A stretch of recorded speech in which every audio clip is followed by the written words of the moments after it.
অন্তর্বর্তী সরকার প্রধান হিসেবে শপথের পর বিশ্ব নেতাদের কাছ থেকে শুভেচ্ছা বার্তা পাচ্ছেন ডক্টর মোহাম্মদ ইউনূস। পাচ্ছেন পাশে থাকার আশ্বাসও।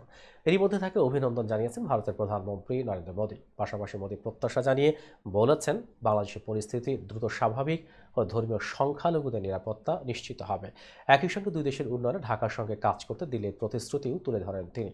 অন্তর্বর্তী সরকারকে স্বাগত জানিয়েছে আমেরিকাও। মার্কিন পররাষ্ট্র মন্ত্রণালয়ের মুখপাত্র ম্যাথিউ মিলার বলেছেন, গণতন্ত্র এগিয়ে নিতে একসঙ্গে কাজ করতে আগ্রহী ওয়াশিংটন। মিলার বলেন, সাম্প্রতিক সহিংসতা বন্ধে ডক্টর ইউনূসের আহ্বানকে আমরা স্বাগত জানাচ্ছি।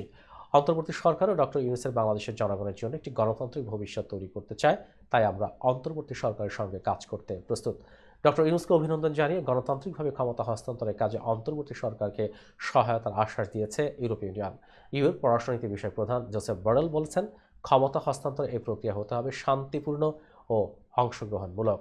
ডক্টর মোহাম্মদ ইউনূসের নেতৃত্বে গঠিত অন্তর্বর্তী সরকারকে অভিনন্দন জানিয়েছে চীনও।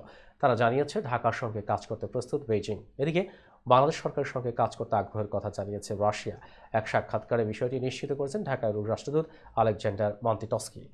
ডক্টর ইউনূসকে অভিনন্দন জানিয়ে নতুন দায়িত্বে তার সাফল্য কামনা করেছেন তুরস্কের ফার্স্ট লেডি এমিনি এরদোয়ান।